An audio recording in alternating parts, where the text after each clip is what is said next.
Hey, my name is Sruti. I'm an author and spiritual teacher, and today I want to take a moment to honor my disability attorney who passed recently. She actually passed back in November, but I didn't find out until just a few days ago.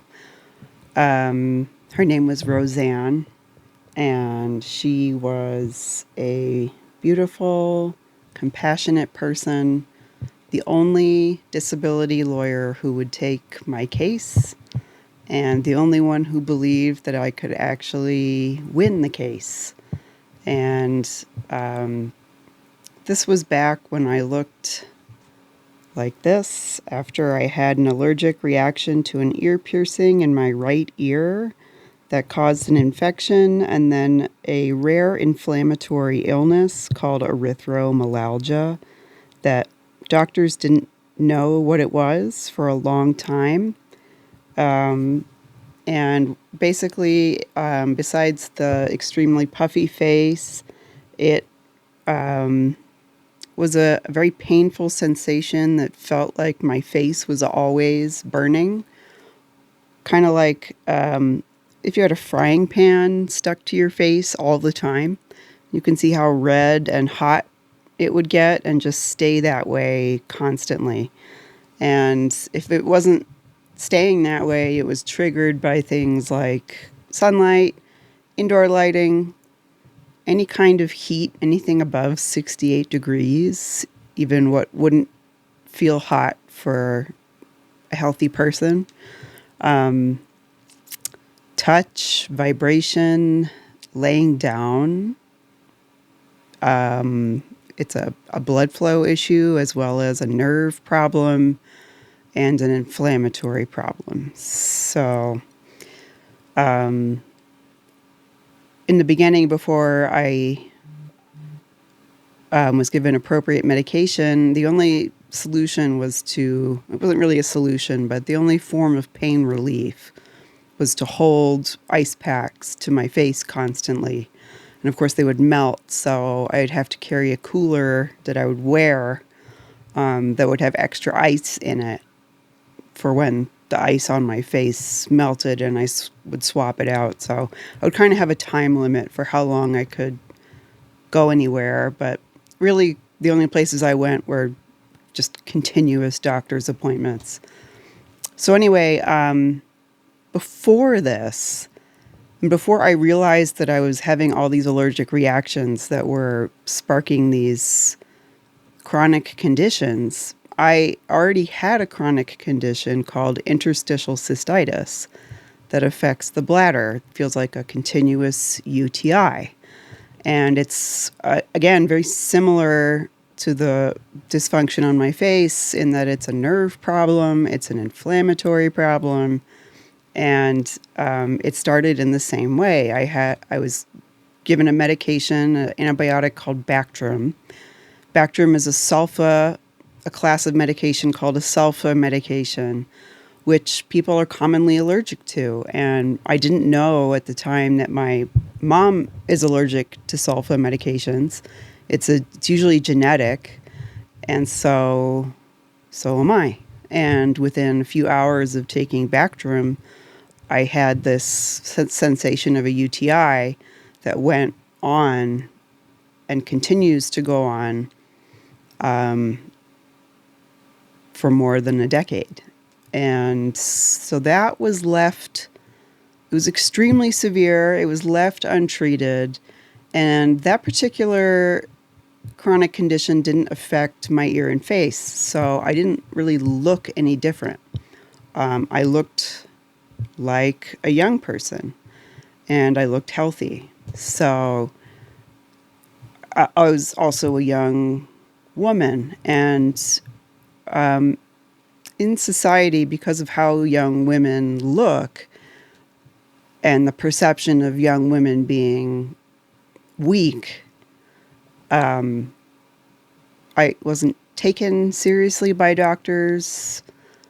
It wasn't treated properly, and was actually, I kind of gave up after a while and was left untreated by the conventional medical system for years. And During that time, I sought help with alternative professionals who did the best they could.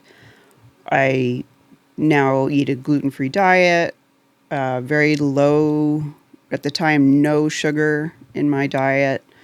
Basically cut everything back to like steamed chicken, steamed veggies, rice, olive oil. Nothing to drink except water. And it had to be spring water. So this was like a very pared down, kind of ultra, I suppose you could say ultra healthy, anti-inflammatory diet. And it did help. It did change my life in really positive ways. I'm super happy I did that and continue to do that. But it did not resolve the severe pain of interstitial cystitis. So it just went on. And the really interesting part about this whole experience with my ear and face, which started with, it was the first time I noticed there was really a pattern going on. And it wasn't just these 2 times that it happened. I'm sure it happened more, but there was another time I had an allergic reaction to a pair of shoes, and it sparked a severe case of eczema all over the bottom of my feet, which then, again, created this long-term, more than a year-long incident where both of my feet were burning hot and red. Again, it's actually the same condition that ended up being on my ear and face, erythromelalgia. It's just more commonly found on your hands and feet.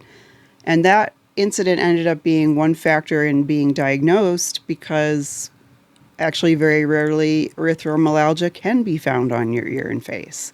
So not only is it a rare condition, this is a very rare form of a rare condition.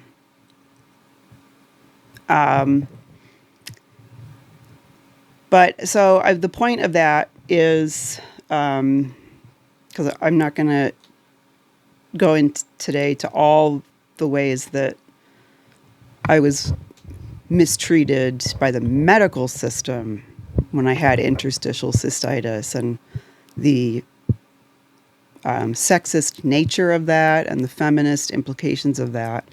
Today I'm going to talk about how I was mistreated by the disability system. So I had the sense at the time that since the medical system couldn't help interstitial cystitis or really even classify it as a serious problem, besides the fact that they all told me it was extraordinarily painful and there was no treatment for it, I knew that disability was not going to stand by me, even though it was extremely disabling. I mean, just like not being able to leave the house, needing to be near or in the bathroom all the time, being in severe pain. Just the way that being in that kind of pain wears on you, even as a young person. So I should have been on disability, and I struggled to get through school, and then it really impacted my early career.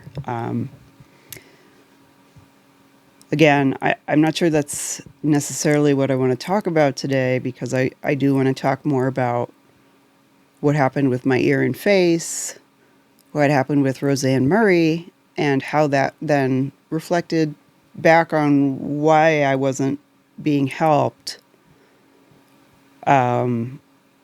when I really needed it for interstitial cystitis. So when I went around looking for a lawyer to help me to get disability for my ear and face, first of all, I tried to get disability on my own for about a year and a half. And I think everyone goes through that. So the process for applying for disability is you go online or you go in person, fill out a bunch of paperwork, include all of your medical records, and you do kind of all of they ask you questions, you write about your own condition. You have to collect all of your medical records, which involves contacting all of the institutions you've seen. When you contact the institution, then requesting records from all of the doctors you've seen there.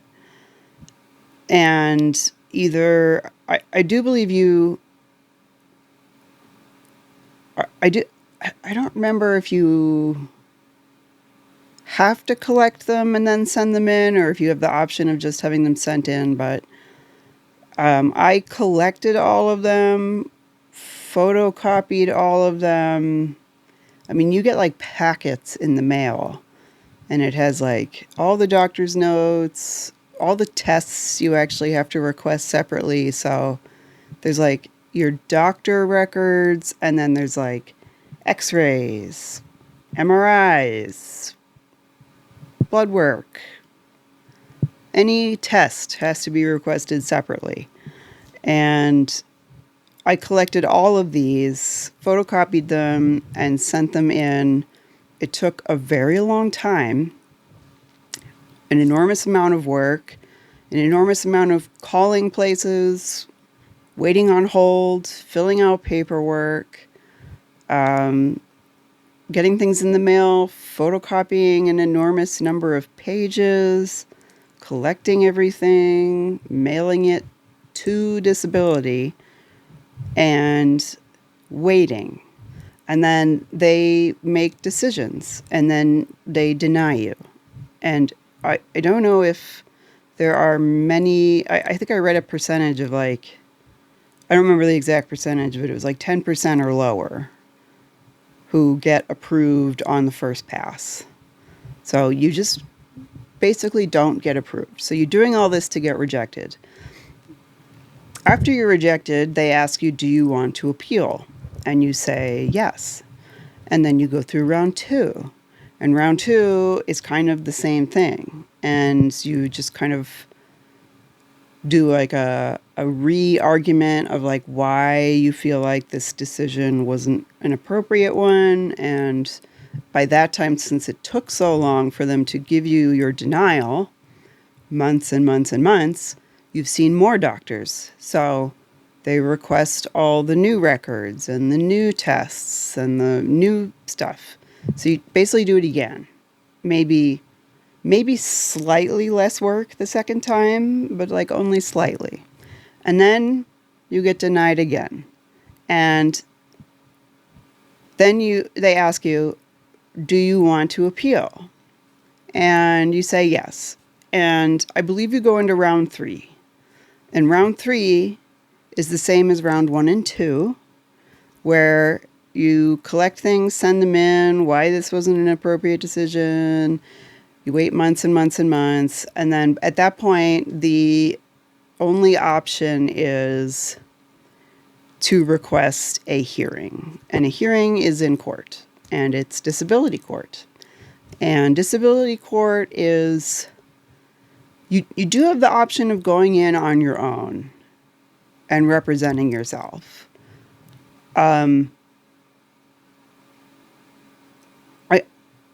I don't know if anyone does that and wins. So you're almost forced at that point to get a lawyer. And it's also in your benefit to get a lawyer because the system is stacked against you.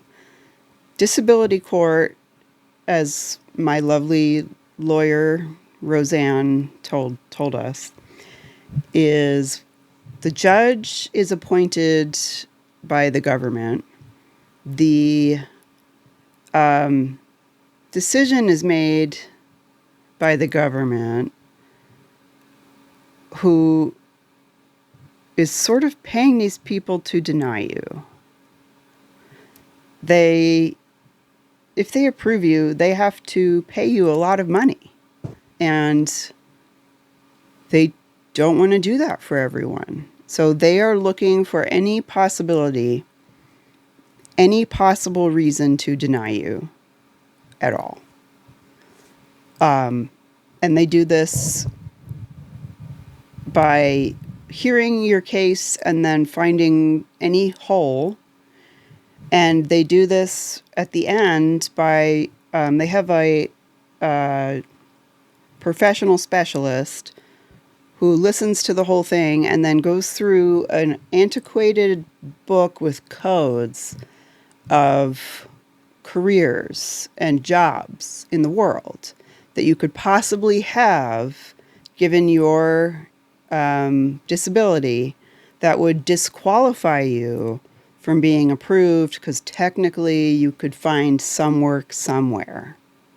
And these jobs are not like realistic jobs in the world necessarily. They are they're extremely outdated types of work, and they categorize them based on light work, like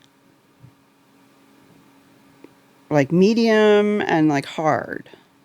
I don't know if medium and hard are the right terms, but definitely I know about light work, because what they do is they try and find any category in the light work category, which they have categorized, and you cannot argue with whether or not those jobs they've deemed light work are actually light work or not. And they say, okay, well, you could do this job that is light work, and so you are not disabled. And it really has nothing to do with the severity of your illness, what your illness is. And they also have kind of a, like a judgment of what they have it. If they can't clearly discern what your illness is, and if it's severe, like in the case of a rare illness like mine, and an even rarer form of the rare illness where, like, who's heard of holding ice packs to your face? They will have you come see a doctor, even though you've seen doctors. But this doctor is appointed by the government again, and they're paying this doctor to find reasons to deny your case. So everything is stacked against you. And this doctor will look at your illness, and they'll basically come back to the court and say, it's not severe, she's fine. So, and then you have to appeal, and then even you go through another long appeals process. You still need your attorney, and it's still not guaranteed. I don't know how many times you can appeal, but at a certain point, you and your lawyer get tired and run out of money. And the lawyers don't get paid unless you win your case. And they get paid out of your back pay. So, like, the thing that's paying your lawyer is the pay the government is giving you for the time that you, because they will back pay you for since the date that you say you were disabled. If you win, they will pay you all the way back to that date. So your back pay, which is like some lump sum, is then partially used to pay your lawyer. But if your lawyer doesn't think you're going to win, or thinks you're a lot of work and still might not win, they're not going to take your case because they're not going to get paid. So you have an entire disability system stacked against you, even before we've talked about all the different kinds of biases and judgments. And since I'm a young woman, I'm going to be talking about sexist problems that exist that are stacked against you as well. So what I learned is that young people, this again was something my lawyer told us, young people don't often get approved. I mean, again, if you think about it, that is that much more time a person could have to be paid for being disabled. Whereas if you're an older person, you have less life left to be paid for. I mean, this is how they think. I'm not just saying this to discriminate against young or old people. They discriminate against young or old people. Also, they didn't say this, but I know this from my experience with doctors and society. People don't take young women's pain seriously. They see the face of a young woman. She looks sweet and nice, and she's in her prime of attractiveness, and people don't take women seriously anyway. They especially don't take young women seriously. They don't take a young woman's pain seriously. They just don't think it could possibly be severe enough to be disabling. And again, if you're looking at women in a hierarchy, which society does, and women are at the bottom, and young women are at the bottom of the bottom of the bottom, how could a young woman at the bottom of the bottom of the bottom have a more severe case than anyone else? So if anyone else is going to get approved, why would the young woman get approved over them? So while I had interstitial cystitis, an invisible illness where no one's backing me up and I'm basically telling you I'm in severe pain, but my face looks young and healthy, who's going to take that seriously? I learned also when looking for lawyers and coming across some really bad ones who were extremely rude to me and who themselves were also female, that interstitial cystitis doesn't often win a disability case. So she looked at me in our meeting, this prospective lawyer who basically told me in no uncertain terms that I wasn't going to win for erythromelalgia. This was why we were doing this. We told her about interstitial cystitis, and she said, well, have you had an implant put in? And I was like, no, I was told those don't even work. And she's like, well, no one gets disability unless they've had an implant put in. No one gets disability for interstitial cystitis. And she was like, you're young. You're not going to get approved.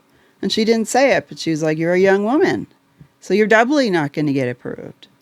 So she basically looked at me and said, I guess I'll maybe take your case, but you're not going to win. And all of that to me said, you don't believe I'm going to win. You're not going to fight for me. You're not going to spend time on this case because you're not going to get paid. And you yourself don't respect me. And I'm sitting here in front of you holding ice on my face. If you can't respect me, well, my face looks like this. And, you know, I showed you what my face ordinarily looks like. I mean, how are you going to respect me any other time? I mean, how bad does this have to get for me to get disability? And then I just had this realization, like, I don't know if young women get disability, except in like women who are my lawyer told us that young women who were about to die because they had cancer didn't get disability. I mean, just extraordinary discrimination, extraordinarily immoral system. So that's why I'm honoring Roseanne today, because Roseanne was this woman who saw a young woman suffering and took it seriously and took it even though she had her doubts. She also didn't know if I could win, but she saw the case, saw that it was severe, and decided she was going to fight for me. She was an extraordinarily compassionate person. She took me on as a cause, and we ended up winning. And even she was shocked. So this was actually during the time of COVID. So we didn't go in to the courtroom. We did this on the phone, which was unprecedented. And it was a man who was the judge. And he looked over the whole case file. We stated our case. She talked, I talked. And I was in her office with a fan and ice on my face on the phone. And he listened to everything. He asked me about, how my life was. I told him it was pretty hard. I had to explain also, we had rehearsed this for months with Roseanne. They don't really care how much pain you're in necessarily. They care about things like, can you perform a job duty with your symptoms? And do any of your medications have side effects? Like, they cared more about the side effects of my medications than the actual condition. Also, this was just the straw that broke the camel's back for me with the previous interview with the lawyer that was disrespectful. She was like, "Do you have mental health problems?" And I was like, No, I don't. I'm in severe pain."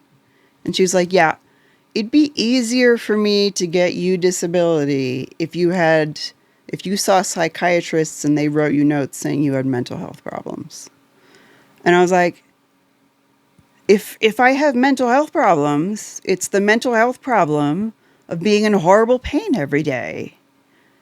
And I the whole point of, by the way, what I talk about is how pain actually can make you a more spiritually aware, emotionally mature, balanced,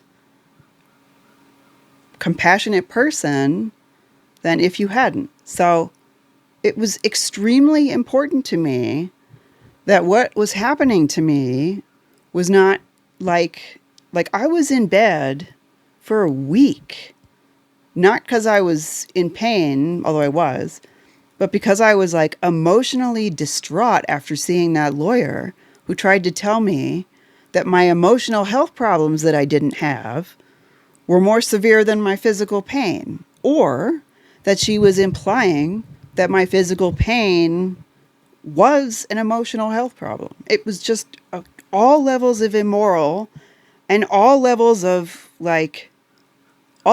blame, first of all, which is another huge issue I talk about, is that instead of recognizing in society that pain can be used as a spiritual tool, we use it to blame ourselves and others.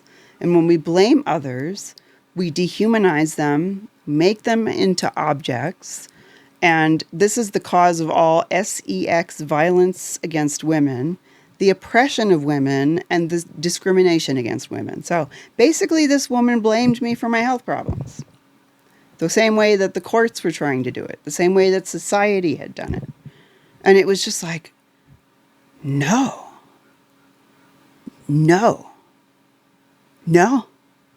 So if there was one person who heard that no, it was Roseanne. So Roseanne, this is partially a tribute to Roseanne, was this extraordinary person, an extraordinary lawyer who realized that I'd had an allergic reaction and that the medical system wasn't helping and that society and the courts weren't hearing this and that we had to go in there with everything stacked against us and basically prove my innocence to the judge, which then is also standing up in front of all of society, not because all of society is there in the courtroom or on the phone call, but because all of society responds to this. Like when you get approved for disability, your whole life changes. Like you get medical benefits, you get money, you get the designation of being disabled. And whether or not that matters, everything I told you, the system kind of understands isn't necessarily based on if you're really disabled or not. But society responds to the official designation of disability in a way that they don't respond if you're just, oh, I'm in pain, but I'm not officially disabled. So I got lucky enough to be officially disabled. The hierarchy, the system, the powers that be, the patriarchy said, you are disabled. And that was a huge turning point in my life. Huge. So this woman went to bat for me. She coached me on, I can't even believe she did this for a living. She kept saying she didn't want to do it anymore because it was just so hard. And it was so emotionally devastating to see so many people get turned down. So she like barely took this, and not because she didn't care. She cared a lot. It's just so hard for her to go through this and then see really good people get screwed. And she coached me. She knew all the tricks. She knew all of the loopholes. She coached me on what to say. She coached me on how to frame it. She coached me on how to behave. And she was there with me when we went through it. And then the kicker at the end, once we'd gone through all of this and the judge asked me all of the standard questions, and can you do this and can you do that? He asked, and I don't know if this was standard, but to me it seemed sexist. He said, and has your appearance changed because of this condition? And I said, yes, it has. And I included in all of the documentation images of before and after of my face, and they're on page whatever. And he went to page whatever, and he was like, oh. And then after he saw the photo, everything changed. His tone changed, like the air in the room changed. And we went into the last part of the trial, which again, Roseanne coached me, is always going to sound like you lost because they get the professional expert who's been listening to open up their vast book of just misjudged careers and go through and say, this is light work, you can do this. This is light work, you can do this. And they say, well, you can do these things, so we'll get back to you. So it's a woman. She goes through and she says, and she's going like this. She's going, well,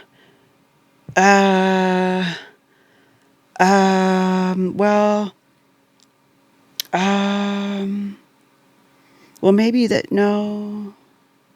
Well, I guess. And she's supposed to come up with 3, and she can barely come up with 1. And Roseanne's looking at me like she's never seen this before. And the judge starts to say, okay, so here are these jobs that we say you could potentially do. They're light work, which, by the way, housekeeping is considered light work. Probably the most sexist thing I've ever heard.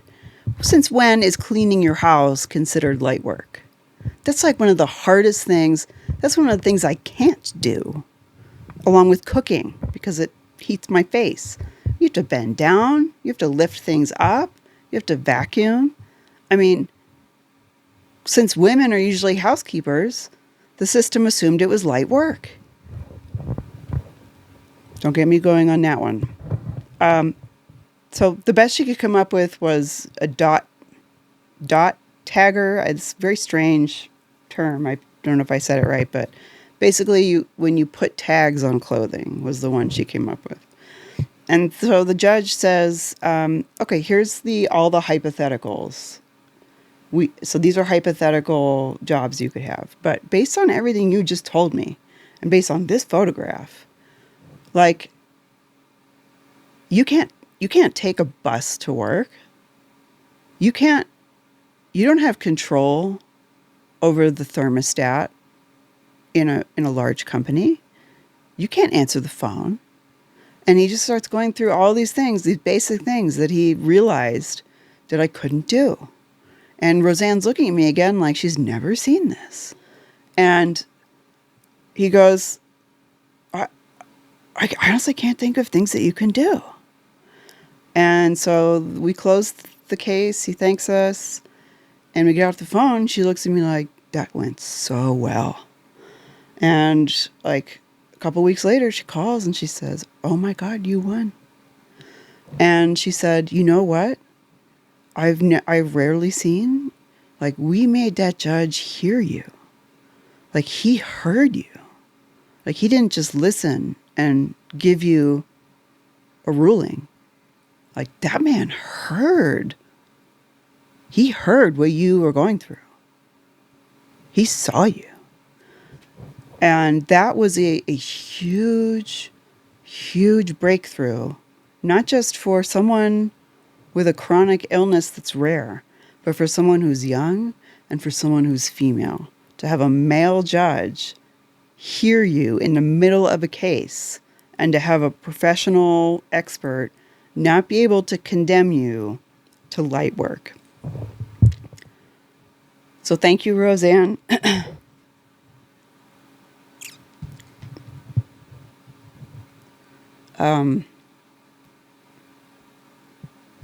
Working with you changed my life, and I'll miss you. And you helped lift the veil on a huge issue, not just for me, but in society. Later on, I came across a woman my age in Longmont, Colorado. She worked at a shop called Crystal Joys. She was in a wheelchair, and she looked like she was having a very difficult time just like sitting up.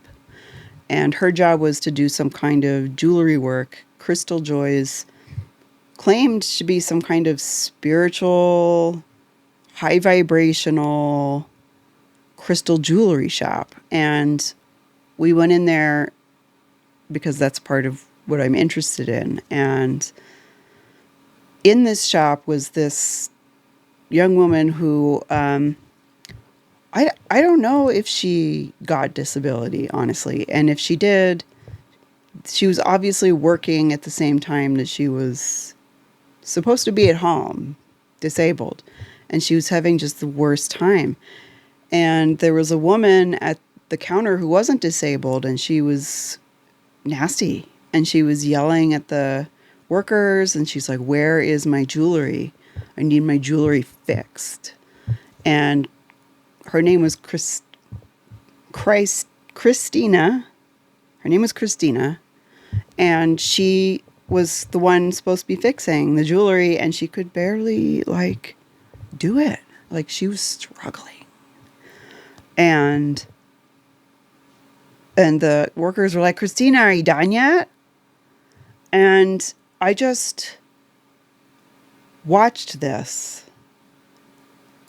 and wanted to talk about it someday. I just wanted to talk about it because there is so much discrimination in society, and not just in society. This was supposed to be a high vibrational, spiritual, like crystals, manifestations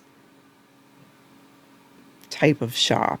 And this was the place she was ignored and overlooked and discriminated against the most.